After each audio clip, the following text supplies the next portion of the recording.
Bonjour à tous et bienvenue dans l'émission qui se passionne pour l'innovation sans pour autant l'idéaliser.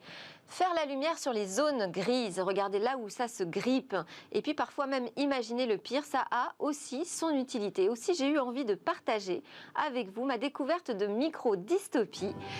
Ce sont de petites histoires courtes comme des tweets et qui nous interrogent sur la place de l'humain et du numérique dans la société. Nous en parlerons dans quelques instants avec mon premier invité, François Oust. Et puis Victoire Sicora nous présentera les news vues depuis les réseaux sociaux. Enfin, au cœur de cette émission, nous ferons le point sur les routes intelligentes.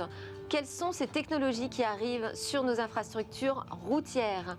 Est-ce que pour autant elles seront plus sûres demain? Est-ce qu'elles seront plus économes en énergie? Nous aurons 4 spécialistes pour en débattre. Enfin, je clôturerai cette émission avec 2 rendez-vous majeurs. L'un avec l'alerte cyber, car cet été a été particulièrement critique en matière de cyberattaque. Et puis l'autre avec une des grandes figures, un des grands noms français de la recherche en informatique et en éthique numérique. Mais avant toute chose, bonjour François Oust. Merci d'avoir accepté l'invitation de Smartech. Je disais, vous êtes l'auteur de Micro-dystopie. Alors c'est un recueil qui vient tout juste de paraître en version papier. Oui. Le projet, lui, il est né sur Twitter en 2018 et aujourd'hui, vous en êtes à 1000 petites histoires. Quand on dit petites histoires, c'est vraiment 280 caractères maximum. C'est vraiment 280 caractères. C'est un défi au départ qui est de réussir à construire une histoire, construire une dystopie en prenant en compte les contraintes de Twitter, en se tenant dans des formats de nano, de micro-fiction de 280 caractères. C'est un jeu. Alors moi, je sais aussi que vous êtes un fervent amateur de Twitter, que vous utilisez les technologies depuis très longtemps, depuis plus de 25 ans, en fait, vous évoluez dans ce secteur. Quand on parle de dystopie, c'est quand même une version assez sombre, finalement, de l'avenir. Est-ce que vous êtes inquiet de la marche du monde ? Je ne suis pas spécialement inquiet. Je pense que je ne ferais pas le métier que je fais pendant 25 ans si j'étais inquiet sur l'avenir. Mais je pense Parce qu'être enthousiaste et dystopiste, c'est un peu contradictoire, François. Il y a un côté provocateur dans le nom de la dystopie. Il y a forcément un côté provocateur autour de ça. Mais je pense qu'il faut garder en tête notre humanité et il faut garder en tête la façon dont la technologie influe sur notre humanité et dont notre humanité influe sur la technologie. J'ai pas envie de voir un monde technologique pur, entre guillemets, le meilleur des mondes. On l'a vu dans beaucoup de romans et beaucoup de films de science-fiction. Là, Huxley, forcément. J'ai pas envie non plus d'avoir une dégradation technologique. Il n'est pas question de revenir au 19e siècle, mais il faut prendre en compte les deux. Il faut prendre en compte notre nature humaine dans le développement de la technologie. Et c'est ça le jeu de la micro-dystopie. Et justement, en 25 ans, comment vous avez vu les choses évoluer? Qu'est-ce qui vous semble important comme transformation majeure dans nos vies? La plus grosse transformation que j'ai pu voir, c'est la place que prend le digital dans nos vies. C'est la place que prend le digital au quotidien. Il y a 25 ans, créer un site internet, c'était une affaire de spécialistes, c'était une affaire de passionnés dans son grenier, sur des plateformes d'hébergement. Aujourd'hui, tout le monde peut s'exprimer sur internet.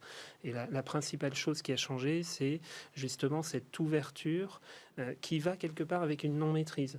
Parce qu'à force d'avoir ouvert des réseaux sociaux, des systèmes domotiques, de l'intelligence artificielle et de la rendre disponible à tout le monde, on a de moins en moins de personnes qui comprennent comment ça fonctionne et qui sont capables d'en jouer et qui sont capables de la maîtriser. Pour vous, il y a un défaut d'éducation, c'est-à-dire que la démocratisation a été plus rapide que l'éducation aux technologies ? Comme pour toutes les technologies qui sont arrivées dans l'histoire humaine. Je pense qu'il n'y a personne aujourd'hui qui est encore capable de démonter un moteur de mobilette comme on le faisait il y a 50 ou il y a 70 ans. On a forcément avec une démocratie... Ça pose un problème de ne plus pouvoir rentrer dans la machine? Ça pose un problème de ne pas la comprendre.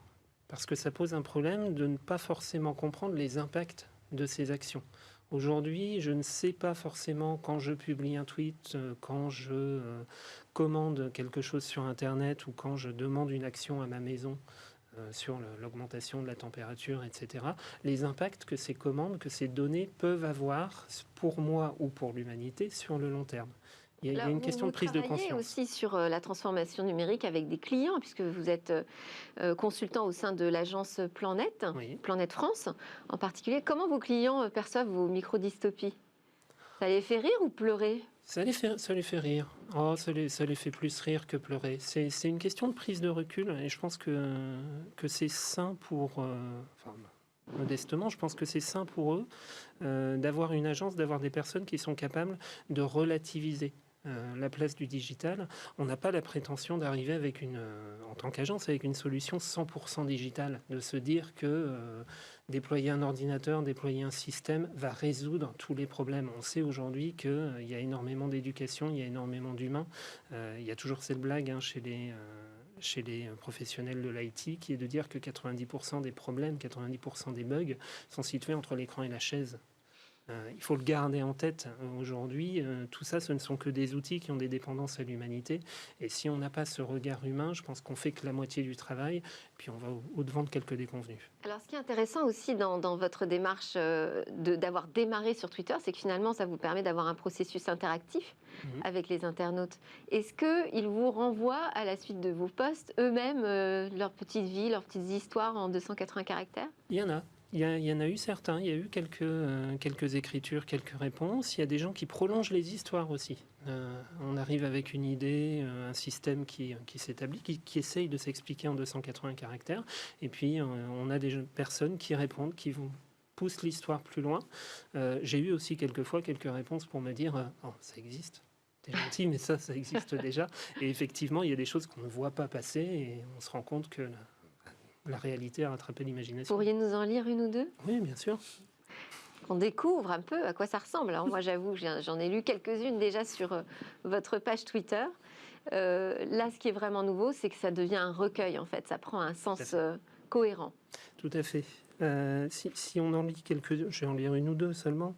Oui. Il y a beaucoup d'intelligence artificielle, de robots, de véhicules autonomes, toutes ces technologies qui nous font rêver. Et on se pose la question de leur réaction face à nous. Par exemple, il y a celle-ci. Le robot de la bibliothèque municipale aurait été l'assistant idéal s'il n'avait pris l'initiative de censurer certains ouvrages de science-fiction qu'il jugeait offensants. Très bien. Bon, donc c'est à découvrir maintenant. On peut se le procurer aux éditions C&F. Je vais vous montrer l'ouvrage tout de suite. Merci beaucoup, François Oust, auteur donc des Microdystopies. On va passer aux news avec Victoire Sicora.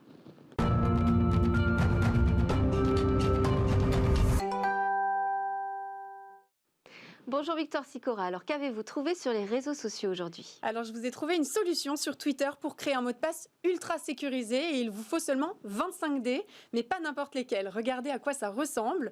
Vous le voyez, sur chaque face, un chiffre est associé à une lettre différente. Il vous suffit de les placer dans cette boîte bleue qui permet d'obtenir 196 arrangements différents. Et comme ils ont pensé à tout, une app convertit cet arrangement en mot de passe. Sur Twitter, le moins qu'on puisse dire, c'est que ça ne fait pas l'unanimité. Les internautes ont en effet relevé différents biais comme l'équilibrage des dés, le fait que l'on passe par une app et donc un service tiers ou encore l'argument mémoire, car oui, au final, ce mot de passe ultra sécurisé, il faut s'en souvenir. Ou alors le rentrer dans un coffre-fort de mot de passe. Et du côté d'Instagram ? Alors c'est une vidéo qui a attiré mon attention. J'ai d'abord pensé à un GPS, mais non, c'est bien un téléphone. Regardez, c'est le LG Wing, un nouveau smartphone qui dispose d'un second écran qu'on peut faire pivoter en forme de T. Alors vous allez me demander à quoi ça sert. C'est la question que se sont posées les tweetos, parce qu'à part en faire un GPS, on ne voit pas trop à quoi ça peut servir d'autre. Pour en savoir plus, il va falloir attendre le lancement officiel. Et vous vouliez nous parler d'une start-up qui a fait le buzz autour de la Covid. Oui, Delphine, imaginez une vitre placée au milieu d'une salle de réunion. Vous toquez et votre interlocuteur apparaît sur la vitre de plein pied alors que vous êtes à Paris et lui à Marseille. Vous pouvez alors commencer votre réunion en visio, envoyer des documents, échanger, écrire sur la vitre pour partager des idées. Alors ce qui m'a le plus séduit, c'est que c'est ultra convivial et décontracté car la réunion, elle peut se faire debout comme si vous discutiez avec un collègue autour d'un café. Alors je ne suis pas la seule à avoir aimé, les internautes adorent. Ça fait 2 ans que la start-up Vitre a été créée, mais ça a pris un tournant différent avec le Covid, bien sûr, et le télétravail. Aujourd'hui, c'est un outil qui pourrait bien devenir indispensable et en plus, c'est éco-friendly. Un des arguments de vente, c'est son optimisation d'énergie. Un nom qui est vraiment, qui porte bien, qui parle vraiment de ce qu'il dit, la vitre. Ok. Il me semble qu'il y a un hashtag aussi qui a été très relayer. Oui, c'est le hashtag Eyes on the Solar System et c'est aussi une application développée par la NASA où tout le système solaire est observable en temps réel. C'est possible grâce aux images recueillies depuis 1950, bien sûr. Alors, ce qui fait l'actu sur les réseaux, c'est qu'on va pouvoir suivre minute après minute le périple du rover Perseverance qui est en route vers Mars. Sur Twitter, les fans d'espace sont ravis et il y a de quoi, on est plongé dans une vraie expérience immersive. Pour les puristes, munissez-vous de vos lunettes 3D, il y a de très jolies choses à découvrir. On termine rapidement avec une bonne idée que vous avez dénichée sur les réseaux sociaux. Oui, c'est une cartographie des startups de la tech ayant reçu le plus de financement sur le continent européen.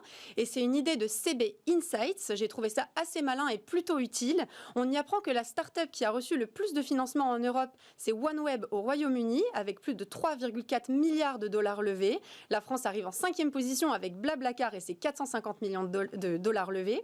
Une bonne manière de s'y retrouver dans cet écosystème riche et vaste des startups. Merci Victoire. François Houz, vous êtes un tweetos quotidien. Oui. Qu'est-ce qui vous a marqué là, ces derniers jours? Je vais rebondir sur une actualité qui est cette cartographie du ciel.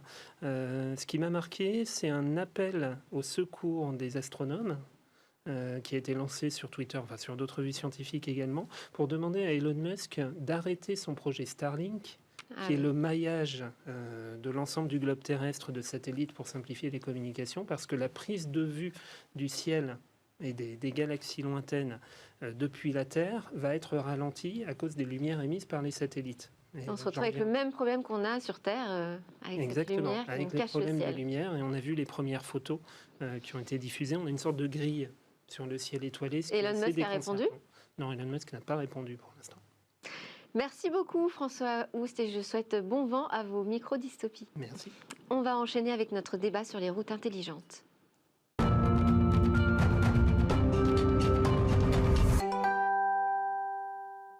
Route intelligente, on va s'intéresser au premier cas pratique. Alors moi cet été j'ai passé une tête au Royaume-Uni et je me suis retrouvée face à un chauffeur qui était totalement exaspéré de voir toutes ces caméras sur son chemin et surtout il considère que finalement ces routes intelligentes elles sont plus dangereuses que les routes avant puisque les conducteurs sont totalement déresponsabilisés à son avis. C'est le point de départ de notre débat. J'ai invité des spécialistes de la question pour essayer de comprendre un peu quels sont les technos qui arrivent mais aussi si ça va vraiment nous permettre de gagner en sûreté sur la route et peut-être aussi en économie d'énergie. J'ai avec moi Ariel Gomez. Vous êtes journaliste conférencier, éditeur de Smart City Mag et initiateur aussi du Smart Cities Tour et de la tournée des initiatives locales de transition énergétique. Alors avec ces deux événements, vous voulez démystifier le sujet des villes intelligentes et puis surtout diffuser des bonnes pratiques auprès des élus et des cadres territoriaux.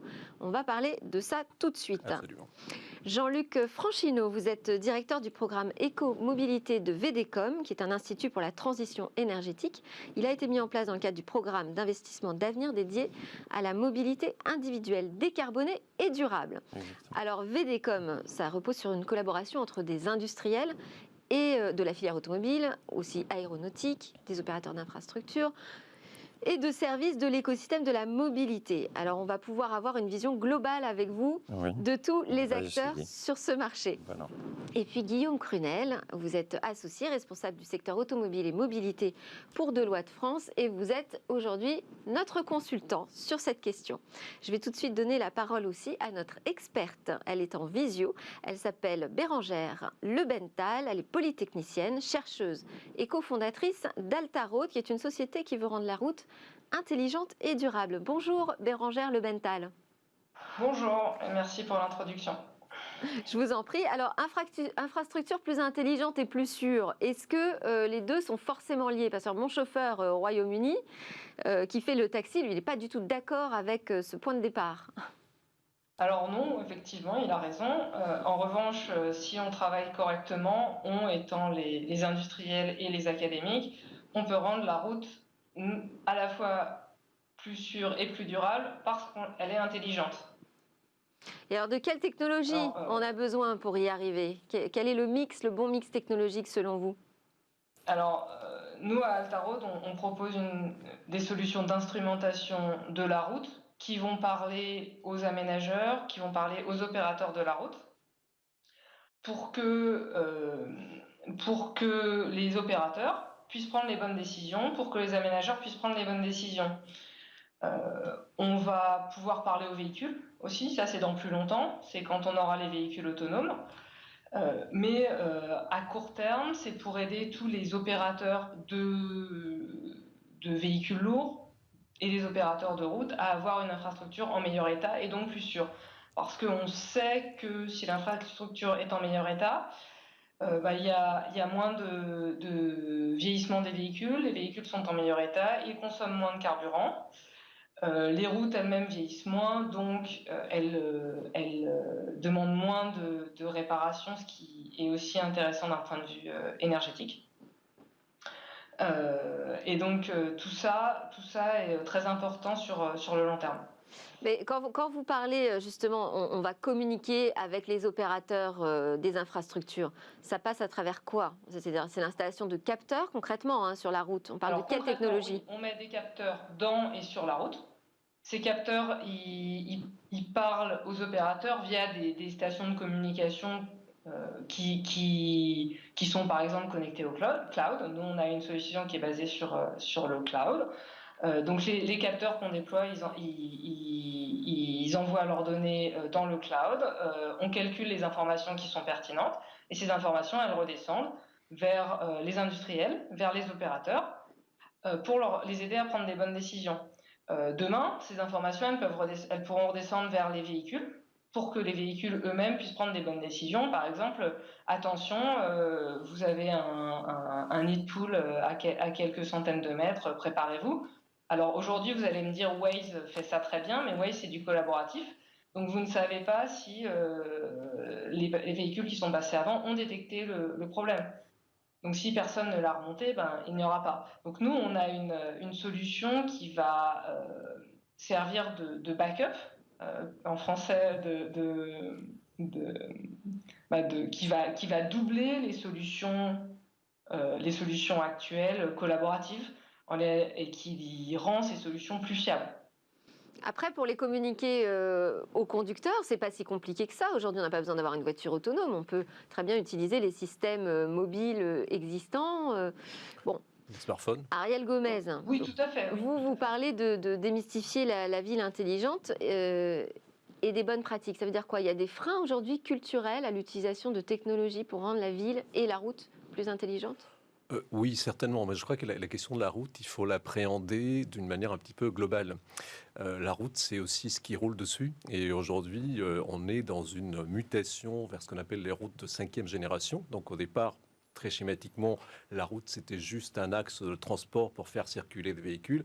Aujourd'hui, cette route doit devenir communicante, entre autres, pour s'adapter aux nouveaux usages. Et dans ces nouveaux usages, il y a la voiture électrique qui commence à circuler de plus en plus. Plus tard, la voiture autonome, et la voiture autonome va devoir communiquer à la fois avec les autres véhicules et avec l'infrastructure, donc d'où l'intelligence de la route, des capteurs divers et variés qui vont pouvoir avertir les conducteurs d'obstacles sur la route, de bouchons, en fait des choses qui existent aujourd'hui. Les conducteurs plus ou moins, ou les voitures quand elles sont ou les voitures, parce qu'effectivement, quand on reçoit une information, parfois par voie des radios, il y a une radio spécialisée sur les autoroutes qui vous dit attention, à tel kilomètre, il y a un bouchon, il y a un accident. Donc là, la voiture, elle pourra avoir l'information directement et au besoin commencer à ralentir bien en amont pour éviter la formation d'un bouchon. Ça engage d'avoir une forte confiance quand même en son véhicule. C'est pour ça qu'aussi on peut penser qu'il y aura quelques freins culturels. Jean-Laurent Franchineau, la route intelligente, est-ce qu'elle peut être économe énergétiquement? Parce que finalement là on parle d'installer des capteurs, faire tourner des algorithmes pour analyser des datas, communiquer avec des voitures qui sont autonomes électriques, tout ça c'est de la consommation. Oui, elles peuvent fournir de l'énergie même. Les routes, on a travaillé, nous, à l'Institut, sur la capacité de transférer de l'énergie électrique aux voitures alors qu'elles roulaient.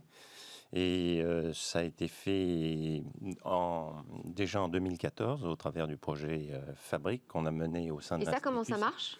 Eh bien, c'est par induction. Donc, vous avez des bobines qui sont placées dans la route et également sur le véhicule. Et il y a transfert d'énergie. On est capable de transférer même plus d'énergie que l'on a à une station de recharge dans la rue. Et de ce fait, on peut alléger les véhicules, donc les rendre plus performants énergétiquement, et leur prolonger l'autonomie. Mais du coup, Donc, ça charge tous les véhicules qui circulent sur cette route. alors oui, et les véhicules qui seraient équipés de ce Compatibles. dispositif de recharge par induction. Et Renault actuellement, qui est un de nos membres, ainsi que Peugeot, sont en train de lancer un projet européen qui va essayer de déployer au niveau européen cette technologie qui s'appelle Insight et EV. Voilà. Bérangère Lebenthal, je parlais des caméras sur les routes au Royaume-Uni. C'est vraiment mon expérience dont je parle. En fait, les caméras filment les voitures, calculent leur vitesse moyenne et leur envoient des petits mots quand ils vont un peu plus vite. C'est ce qu'on appelle aussi plus généralement peut-être la computer vision, c'est-à-dire l'analyse par un ordinateur d'images caméra. Est-ce que ça, aujourd'hui, ce sont des solutions qui sont étudiées en France également ? Alors, c'est des solutions qui sont utilisées dans notre solution pour de la reconnaissance de plaques, par exemple.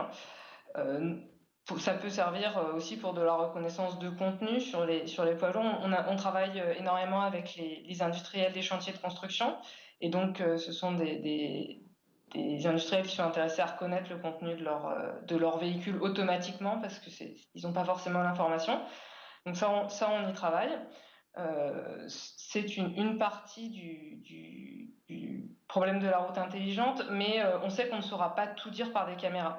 Donc c'est extrêmement important aussi d'avoir un équipement d'infrastructure qui va doubler les informations des caméras pour donner des informations plus fines. Notamment, on travaille énormément sur le poids du véhicule parce que c'est quelque chose qui va contribuer à la sécurité si on a des véhicules qui ont des poids contrôlés.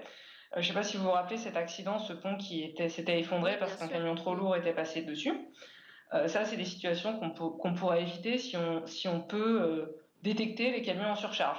Et ça, c'est pas possible de le faire par caméra, faut être réaliste.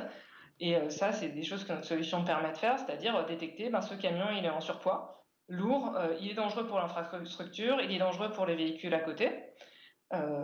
Il faut l'arrêter. Ou au moins, il faut signaler au véhicule, attention, on a détecté que vous êtes trop lourd, déchargez votre véhicule, arrêtez-vous, par exemple. Ariel Gomez, vous vouliez réagir sur les caméras sur la route ? Je voulais revenir brièvement sur la question de l'énergie. D'abord, et de l'énergie, oui. Parce qu'il y a cette expérimentation sur les routes à induction, il y a aussi l'expérimentation de panneaux photovoltaïques sur les routes, donc pour produire l'énergie. Là, pour le coup, l'énergie, elle ne va pas directement dans le véhicule, mais elle est stockée dans des batteries ou elle est stockée et injectée sur le réseau et la voiture se recharge ensuite. Il y a une autre façon pour la route, pour économiser de l'énergie, c'est en mettant et là, c'est pas forcément très techno, c'est pas très connecté, c'est en utilisant des enrobés plus clairs, c'est-à-dire en ayant des routes plus claires, on a moins besoin de les éclairer, donc ça génère une économie d'énergie sur l'éclairage public qui est assez conséquente. Alors, je me tourne vers vous, Guillaume Crunel, notre consultant aujourd'hui, et votre métier dans la vie, c'est également ça, donc ça tombe bien. Qui sont les grands acteurs de la route intelligente ? Je pense que ce qui est intéressant dans la route intelligente, c'est qu'elle fait intervenir tout un écosystème d'entreprises. Alors, on parle souvent beaucoup des startups, c'est normal parce qu'elles sont le fer de lance d'une certaine innovation, mais c'est quelque chose la route, c'est quelque chose de très gros, c'est quelque chose de très, capital intensif, beaucoup d'argent. Faire 1 kilomètre d'autoroute sans capteur, ça coûte déjà des millions d'euros à chaque fois. Donc, les grands acteurs aujourd'hui sont ceux qui faisaient les routes, qui vont devenir de plus en plus digitaux. On a des grands acteurs en France qui sont connus. On a les Vinci, les Colas, les Eiffage. Tous ces acteurs-là sont présents. Et ce qui est intéressant, c'est... Ils travaillent sur ces sujets-là. Absolument. Et ce qui est intéressant, de mon point de vue, c'est que la route intelligente, elle est en train de décaler un peu la frontière entre ce qui est relevé du véhicule et ce qui est relevé de ce sur quoi le véhicule roule. Quand on parlait tout à l'heure de route à induction, on est en train de se dire qu'une partie de ce qui était dans la voiture est transférée à la route. C'est aussi valable, de mon point de vue, pour tout ce qui est technologie de conduite assistée, voire conduite autonome. Dans un futur proche, on pourra imaginer qu'une partie de l'intelligence qui dirige les véhicules soit portée par la route, déportée sur la route et non plus dans le véhicule. Donc on est en train d'hybrider en fait le véhicule et la route, et c'est ça le côté le plus fascinant. Et du coup, ça engage à deux secteurs qui n'ont pas forcément l'habitude de travailler ensemble, de collaborer. Absolument. C'est le grand défi, je dirais, industriel à venir. Il est aussi culturel là-dessus. Oui, il va falloir qu'on gère des interfaces puisqu'on est sur un écosystème. Jean-Laurent Franchineau, oui. Et ça demande de faire travailler ensemble à la fois des constructeurs automobiles, des gestionnaires d'infra qui avaient des métiers totalement différents. Hein. Jusqu'aujourd'hui, les constructeurs, souvent j'utilise cette remarque, ne connaissaient la route que par les pneus. Et on laissait aux conducteurs faire la signalisation, interpréter la signalisation, prendre la main sur la conduite et la navigation du véhicule. Demain, avec le véhicule autonome, on va pouvoir avoir des interfaces qui vont aller au-delà de la route physique, mais aussi la route numérique et digitale, avec la 5G, la transmission de données. Alors, est-ce qu'on a absolument besoin de la 5G pour arriver à utiliser ces technologies sur la route? Est-ce qu'on peut démarrer avant quand même?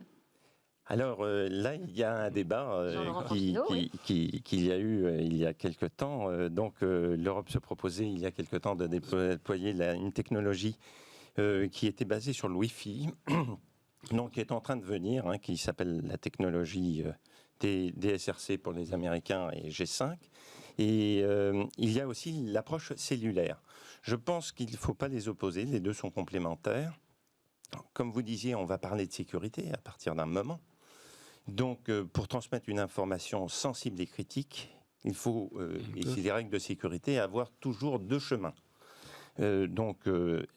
Pour transmettre la même information, il faut la transmettre sur une bande de radio et sur une autre, et s'assurer ainsi qu'elle arrive bien à destination. Ce serait le choix idéal. On parlait d'hybridation, on va voir même de l'hybridation sur la connectivité qui va arriver. Alors, pour revenir encore sur les économies d'énergie, on a entendu parler de projets de flotte de camions autonomes, par exemple, qui permettent de mieux réguler le trafic et de gagner en économie d'énergie. Mais pour autant, on ne les voit pas sur la route encore. Qu'est-ce qui fait que ça bloque, Ariel Gomez? Alors, ça peut être lié à la 5G, donc effectivement, on se disait à quoi peut servir la 5G. La 5G a un avantage par rapport aux technologies actuelles, c'est qu'elle permettra, pas tout de suite, mais en 2023-2024, de gérer massivement des objets connectés, donc jusqu'à 1 million d'objets connectés au kilomètre carré. Et les voitures, les camions sont des objets connectés, donc on pourra gérer des convois de véhicules qui se suivent de très très près, de convois de camions, qui se suivent, en se suivant de près, ils ont moins de frottement, donc économie d'énergie. Et la 5G a aussi cet avantage d'une latence extrêmement faible, c'est-à-dire que l'information arrive très rapidement au véhicule, et quand on est en train de rouler, c'est quand même indispensable. Après, effectivement, cette question d'hybridation de technologie, il faut deux chemins, il faut redonder les sources d'arrivée de l'information. Donc effectivement, il faudra peut-être le Wi-Fi. Les deux pistes sont à l'étude, donc on va voir ce qui interviendra. Guillaume Crunel, vous vouliez intervenir là-dessus? Oui, je pense qu'il y a un vrai sujet derrière tout ça, c'est qu'il y a la technologie et puis il y a derrière tout ça le fait qu'on bouge pas des faisceaux de lumière, on bouge des atomes avec des gens, avec des biens, et c'est toute la difficulté en fait du digital qui arrive dans le monde réel. C'est ça la complexité. Alors avant qu'on voit ce qu'on appelle du platooning, hein, c'est-à-dire des camions qui se suivent avec une même direction, 15-30 tonnes l'un derrière l'autre, sur l'autoroute, entre un point A et un point B, ça ne semble pas non plus insurmontable. Non plus, mais avant que ça soit accepté socialement par l'ensemble des conducteurs, ce qui est important, il va falloir faire la démonstration, refaire la démonstration que ça marche et que c'est sûr. Et donc, il y a la technologie et puis il y a l'acceptabilité. Et ça va prendre plus de temps. Est-ce qu'en France, on est bien situé là, sur ces technologies de route intelligente par rapport aux voisins européens, au minimum? Ce qu'il faut voir, c'est que pour faire une route intelligente, il faut des constructeurs automobiles, il faut des équipementiers, il faut des spécialistes de la route et il faut des spécialistes des technos. Globalement, on a tout ça en France. Globalement, on l'a. La vie, c'est une question de mayonnaise là-dessus. Donc, il faut réussir à les faire travailler ensemble, qu'ils trouvent des points d'intérêt communs. C'est des modèles qui sont en train de se mettre en place. Bon, on a tous les ingrédients aujourd'hui en France. Maintenant, il faut que la mayonnaise presse. Bérengère Lebenthal, vous travaillez à partir de travaux qui ont été menés à Polytechnique, mais aussi à l'IFSTAR, l'Institut français des sciences et technologies de transport, de l'aménagement et des réseaux. Est-ce que vous estimez que la France, justement, a une recherche très active sur ce sujet de route autonome ? Alors oui, tout à fait. D'ailleurs, vous parliez du platooning à l'instant. En fait, on est impliqué dans des recherches sur le platooning avec Altaroad et l'IFSTAR, qui est maintenant l'université Gustave Eiffel. C'est beaucoup plus facile. Ah bah oui. Donc oui, on a énormément de startups qui sont très actifs sur ces sujets. On a des grands industriels. Altaroute travaille depuis ses premiers mois avec Eiffage, normalement, sur ces solutions de routes intelligentes. Et en fait, on avance vite. Aujourd'hui, on est soutenu par l'Europe très vigoureusement, par le European Innovation Council, pour développer nos innovations françaises tout à travers l'Europe. Ce qu'aujourd'hui on fait à l'échelle du Grand Paris, donc des chantiers du Grand Paris, on est aujourd'hui financé pour le développer à l'échelle de toute l'Europe. Donc ça veut dire qu'on est les meilleurs en Europe sur ce sujet-là. Et puis on est régulièrement invité à Singapour pour leur présenter nos technologies et les déployer là-bas le plus tôt possible, par exemple, donc pour atteindre le marché asiatique. Alors, les routes, c'est de la responsabilité des départements, Ariel Gomez. Est-ce qu'eux sont actifs sur ce sujet ? Oui et non. En fait, c'est vrai que la route est une compétence. On parlait des acteurs de l'automobile, on parlait des acteurs de l'autoroute. Il ne faut pas oublier qu'il y a une décision politique derrière, de politique publique, effectivement. Et d'abord, il faut peut-être juste rappeler, en France, il y a 1 075 000 km de routes, dont 13 000 km d'autoroutes, 10 000 km de routes nationales. Il y a 379 000 km de routes départementales et 600 et quelques mille de routes communales. Donc voilà, ça situe déjà un petit peu l'enjeu. Les raisonnements ne sont pas du tout les mêmes selon qu'on parle d'autoroutes ou de routes secondaires, sur lesquelles il y a un problème de sécurité qui peut être traité par ce biais de la connectivité. Par exemple, sur les routes secondaires qui sont très accidentogènes, on peut mettre en place des dispositifs intelligents avec des capteurs lumineux qui vont s'activer lorsqu'une voiture arrive à un virage dangereux pour le signaler en disant, voilà, ça peut être une caméra, un capteur qui active ce système lorsque la voiture arrive. Donc effectivement, les collectivités ne sont pas aujourd'hui sont pas vraiment saisies du sujet. Elles sont saisies de la gestion des rues plutôt que des routes. Donc parce que là, on est dans un environnement urbain et là, il y a beaucoup de solutions intelligentes pour la rue intelligente. On a parlé d'éclairage tout à l'heure, mais il y a aussi des dispositifs, par exemple des capteurs qu'on va placer dans la chaussée pour détecter s'il y a une formation de verglas. Donc ça a à la fois un aspect sécurité et un aspect d'économie. La ville de Courbevoie a déployé des capteurs de verglas un petit peu sur toutes ces rues. Et ça permet de savoir en hiver à quel endroit il faut saler. Donc, est-ce qu'on va saler toute la ville ou est-ce qu'on va saler à quelques endroits là où le verglas se forme? Et là, ça représente une économie absolument faramineuse. Une économie, mais qui vient après un investissement. Il y a quand même au départ un besoin d'investissement. Vous essayez de rassembler l'ensemble des acteurs autour de ces questions. Est-ce qu'il y a des consensus qui commencent à émerger? Oui, alors, on les rassemble parce que, comme je vous ai dit au départ, on est dans une approche système. La route aujourd'hui, ce n'est plus des objets séparés. C'est des objets qui vont s'imbriquer les uns les autres en fonction des usages que l'on va avoir, en fonction des nouveaux véhicules qui vont arriver. Donc, pour animer cet écosystème, on se propose de constituer avec eux, et a été mentionné, des projets européens. On les fait travailler avec les académiques.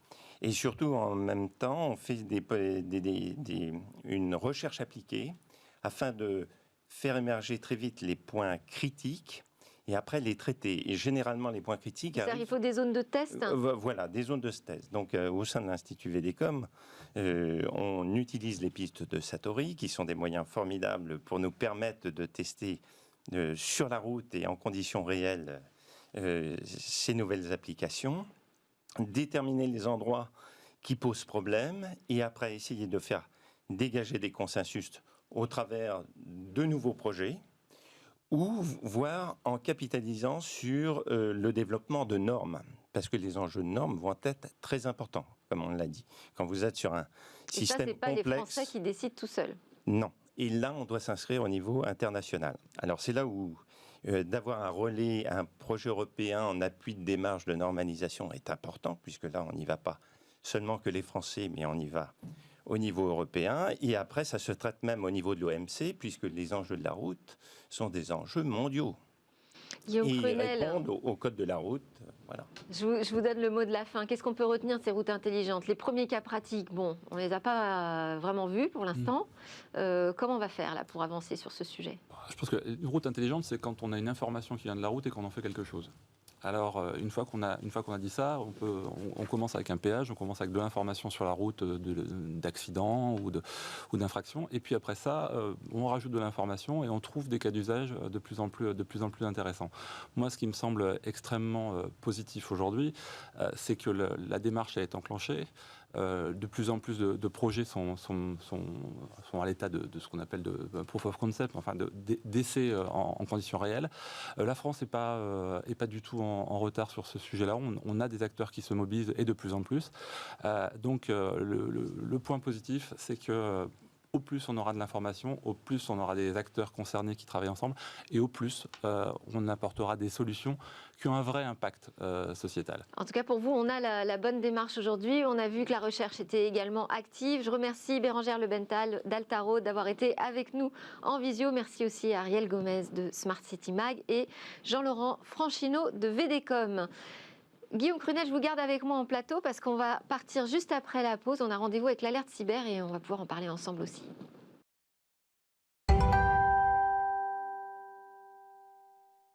Nous sommes de retour sur le plateau de Smart Tech. Guillaume Crunel de Deloitte, notre consultant, est resté avec moi pour écouter l'alerte cyber de l'expert Damien Bancal. Alors Damien Bancal est directeur du pôle cyberintelligence de 8Brains. Bonjour Damien.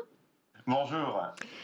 J'ai titré votre alerte aujourd'hui coup de chaud, parce que l'été a vraiment été très critique en matière de cybersécurité. Ah, clairement, j'ai envie de râler moi aujourd'hui. Pourquoi ? Parce que imaginez, en 2 mois, pas une journée sans qu'une entreprise soit la nouvelle victime de ransomware. Vous savez, ces fameux rançongiciels, ces logiciels qui prennent en otage vos ordinateurs. C'est une progression cet été de ce genre de cyberattaque de 67%. Je trouve ça complètement fou, 67% entre juillet et le mois d'août. Ce sont des attaques qui ont été rendues publiques, en plus celles dont je vous parle, ce qui veut dire que toutes celles qui ne sont pas encore rendues publiques ou cachées sous le tapis, on n'en connaît rien. Alors, dans le lot des victimes, on a eu Canon, LG, Xerox, le Collège militaire royal canadien, une vingtaine d'entreprises du secteur de la santé, des assurances, des avocats. Bref, quelque chose de complètement fou. Pas plus tard que cette nuit, Volkswagen, le groupe allemand, s'est retrouvé avec, à première vue, ce type d'attaque. Pourquoi je dis à première vue ? Parce que les pirates, malheureusement aujourd'hui, diffusent les fichiers, diffusent des documents comme des échantillons. Un exemple encore, la société Tenable, une société dédiée au cyber, a indiqué que, dans sa dernière étude, que 90% des entreprises françaises ont été au moins victimes d'une cyberattaque ces 12 derniers mois. Je vais être très clair avec vous, pour moi, c'est 100% des entreprises connectées qui ont eu au moins une fois un pirate venant taper à leur porte. Effrayant, mais alors comment est-ce qu'on explique cette inflation ? Est-ce que c'est l'effet confinement, télétravail ? Je dirais oui et non. Alors oui, car effectivement, le télétravail, le confinement nous a tous laissés devant nos ordinateurs, tapoter à droite à gauche et, pour certains, vraiment ne pas faire attention. Alors, il faut être très honnête aussi. J'ai vu énormément d'entreprises qui ont mis en place des systèmes de ce qu'on appelle par exemple les VPN, le chiffrement. On a aussi malheureusement beaucoup d'employés qui ont on va dire qu'ils ont pris ça un petit peu à la légère, en laissant des mots de passe traîner, en cliquant sur le mail qui va bien par les pirates. Donc voilà, ce medley fait déjà dire que oui, le confinement a pu aider. Et non, car beaucoup de pirates possédaient déjà des accès. C'est ça qui fait très peur, c'est qu'aujourd'hui on en parle un petit peu plus parce qu'ils le montrent. Mais il y a eu tout ce qui s'est fait avant. Je prends l'exemple très clair de Maisy, l'un des groupes malheureusement les plus productifs dans ce genre de cyberattaque. Ils ont expliqué par exemple que pour la banque du Costa Rica, qui est quand même pas n'importe qui, c'est une banque, ils étaient déjà passés dans les serveurs de cette banque l'été dernier et ils sont revenus avec leurs tongs et là par contre ils ont tout volé. Du coup, c'est pas du tout rassurant pour la suite. C'est inquiétant parce que il ne faut pas tomber dans la paranoïa, soyons très clairs. Mais ce n'est pas rassurant parce qu'ils mettent des moyens, ils ont décidé de pouvoir attaquer. Alors je vous parlais de Maisy, mais il y a Sodony Kobe, Conti, Darkside, fraîchement arrivés dans ce business. Et avant, ils n'affichaient qu'un tableau de chasse, vous savez, comme au-dessus de la cheminée. Voilà, on a piraté cette entreprise. Sauf qu'aujourd'hui, ils volent, ils infiltrent, ils revendent et surtout, ils diffusent publiquement. Et là, c'est le gros problème pour les entreprises, c'est que beaucoup n'en parlent pas, beaucoup payent aussi. Et ça, c'est un véritable problème parce qu'on ne peut pas faire confiance au diable, ça se serait. Et surtout, si l'entreprise n'en parle pas, il y a le deuxième effet RGPD, le Règlement général des données personnelles, où il va falloir expliquer à la justice pourquoi ils n'ont pas alerté leurs clients, leurs partenaires, voire même leurs salariés, que toutes leurs informations ont été volées. Et j'ai envie de faire réagir Guillaume Crunel, qui est resté avec moi en plateau aussi un peu pour ça. C'est quand on rapproche cette alerte cyber de Damien Bancal avec le sujet précédent, les routes intelligentes, ça donne un peu des frissons dans le dos, non?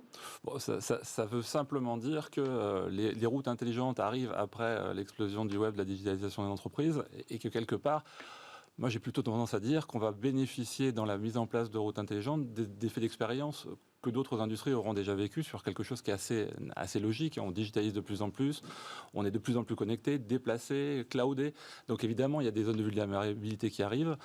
Elles sont endémiques, pour autant on apprend à les traiter. Je pense que c'est les choses qui se passent là.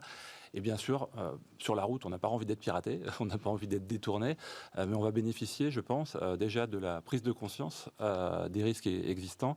Et on peut espérer que ça sera, en tout cas, traité comme une des priorités dans les déploiements. Damien Bancal, merci beaucoup. Damien Bancal de Eggbrains, parce qu'en fait, vous participez justement à l'éducation et à la prévention contre ces cyberattaques en intervenant dans Smartech. Je vais accueillir tout de suite une des personnalités majeures de la recherche en informatique et en éthique sur l'intelligence artificielle.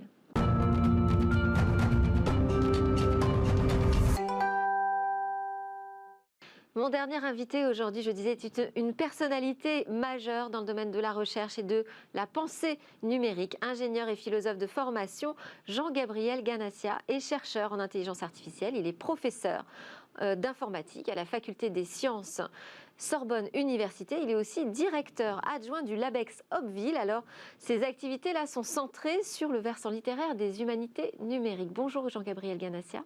Bonjour. Les humanités numériques, expliquez-nous ce que ce terme recouvre.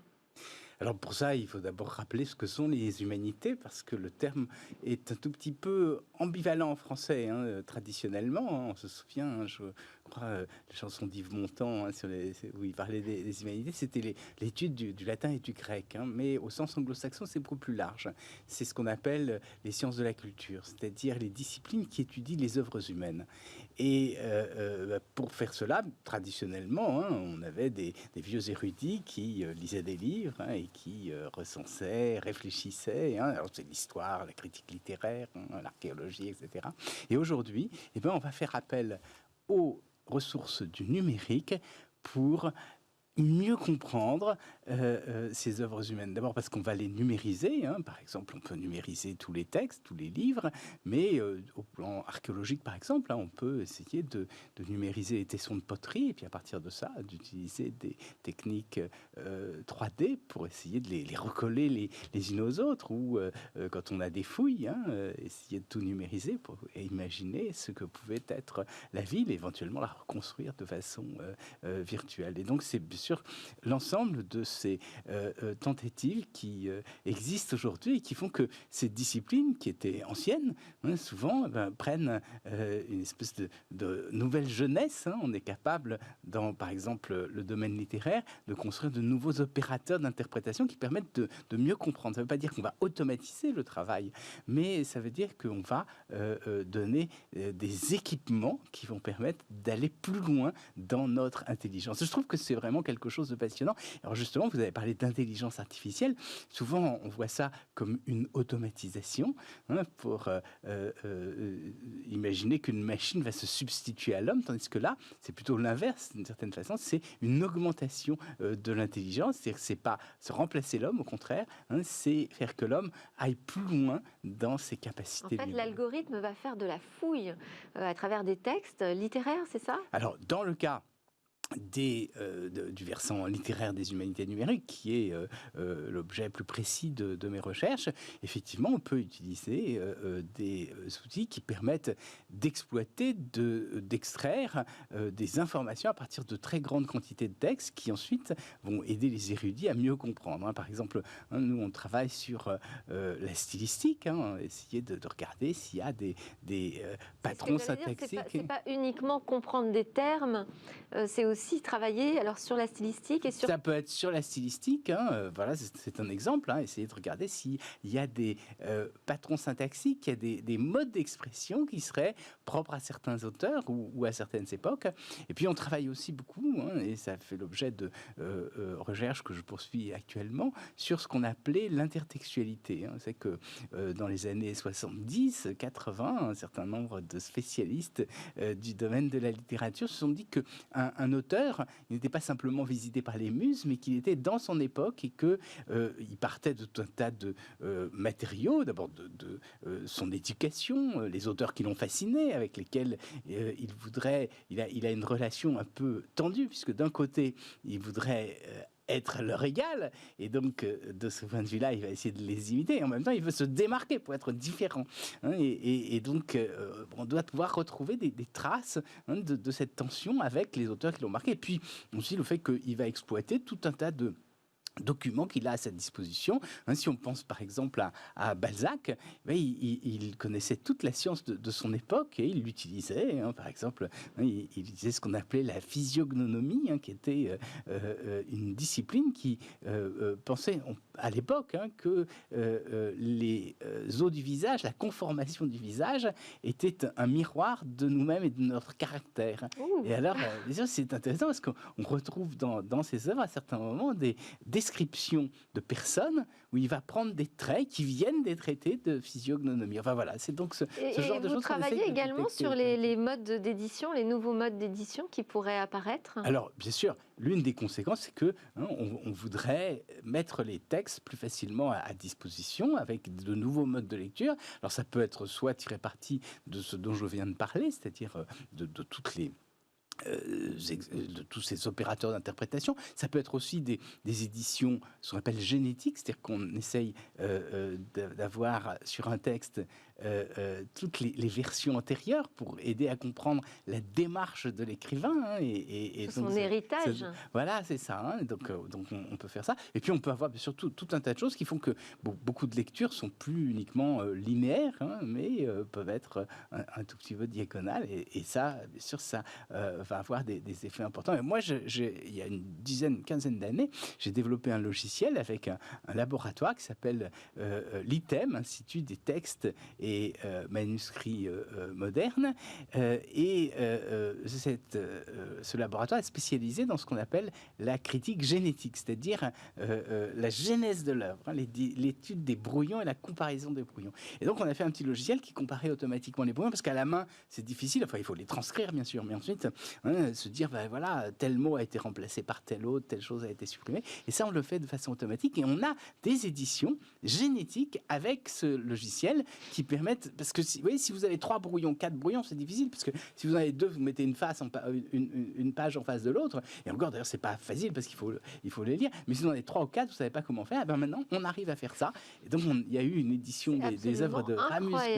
Et maintenant, il va y avoir une édition de Balzac sur ces... Les humanités numériques, les éditions génétiques. Merci beaucoup, Jean-Gabriel Ganassia, d'être passé par le studio de Smartech. Je rappelle que vous êtes professeur à la faculté des sciences de Sorbonne Université. Nous, on va terminer avec le Lab Startup et 4 jeunes pousses innovantes à découvrir. Et puis moi, je vous retrouve dès demain pour de nouvelles discussions sur la tech.